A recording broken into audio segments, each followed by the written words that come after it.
Hey, how's it going, YouTube? John from Branson, Cerakote here. I've gotten some questions about custom mixing and kind of some of the R&D that we do to come up with some of the projects we do. So what I've decided to do today is kind of show you the process that I use when I do this type of stuff. I've got a couple of guns hanging here in the booth that are going to be similar in color scheme but different in the stenciling. So what I'm going to do is R&D a couple of different colors for them. One is going to be kind of a little bit darker red, and the other is going to be a little bit darker gray, not quite sniper gray, but a little bit darker. So what I've done is I mixed 4 parts snow white with 8 parts graphite black. And what I do is I just shake them up like you're supposed to, measure them out in the beaker, and then just take the beaker and swirl it around really good to mix them up.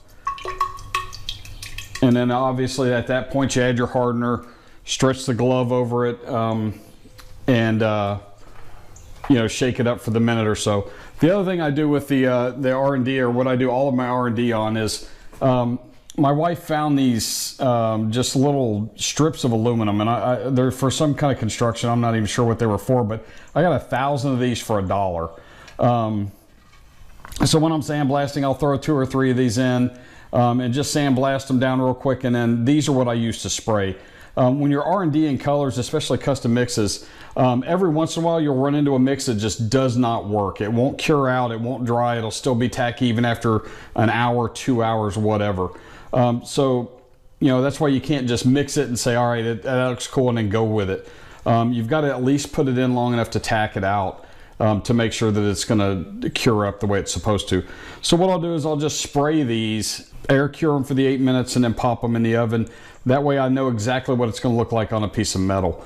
So what I'm going to do today is I'll go ahead and spray that gray that I just mixed up on here. I'm going to put it in the oven, and then I've got some leftover Cryptek pieces. The one Springfield's going to be a Cryptek. This is the rifle pattern that I used a few videos ago on the Arctic Cryptek we did on our carcass. But there's a few pieces left on here, so I'm just going to peel those off, put them over the gray, and then I'll spray that custom mix red over that, bake it till it's tack free, peel it all off, and just see what those colors look like together. And then probably actually what I'll end up doing is spray the Vortex bronze that I'm going to use for the 3rd color on the gun on here too, and just see what it all looks like together. Having little things like this, or go to Lowe's or Home Depot and buy a sheet of this, just sheet steel for 20 bucks that you can just sand down and redo,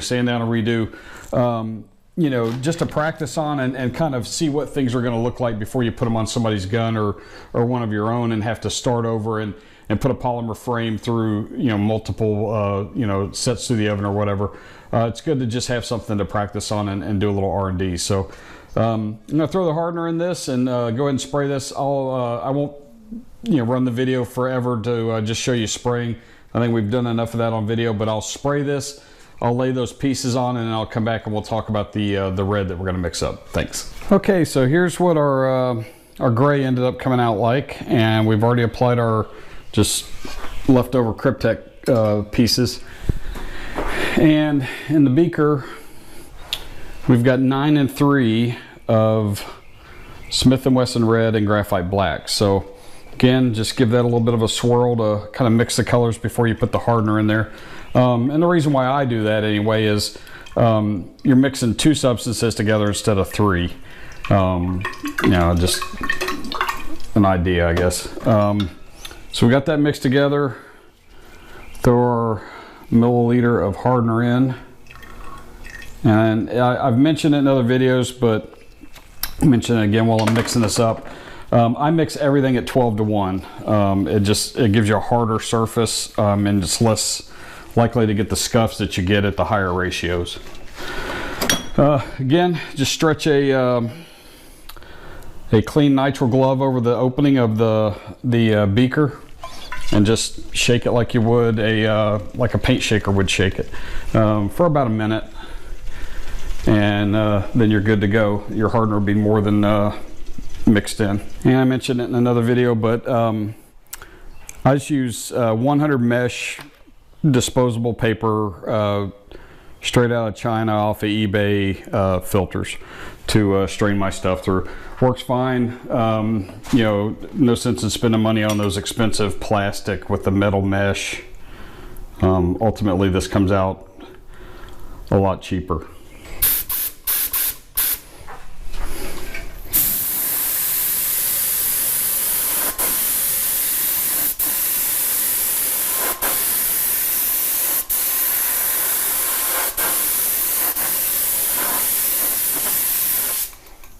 All right, we're gonna pop that in the oven, or air cure it for 8 minutes, pop it in the oven, and we'll see how those two look together with the Vortex bronze that we get, that I got straight from Cerakote.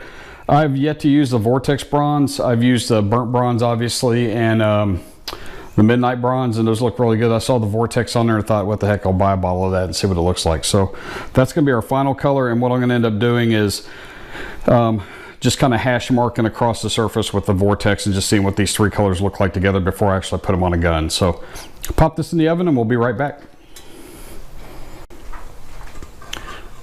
All right, so here's what our custom red looks like tacked out. And I've already mixed up the Vortex and got it in the spray gun. So it's gonna hit that. Like I've done on a lot of other videos, I dial this the HVLP all the way down to a fine cone. And I'm just going to hatch mark this because that's the effect we're going to do on the gun. So.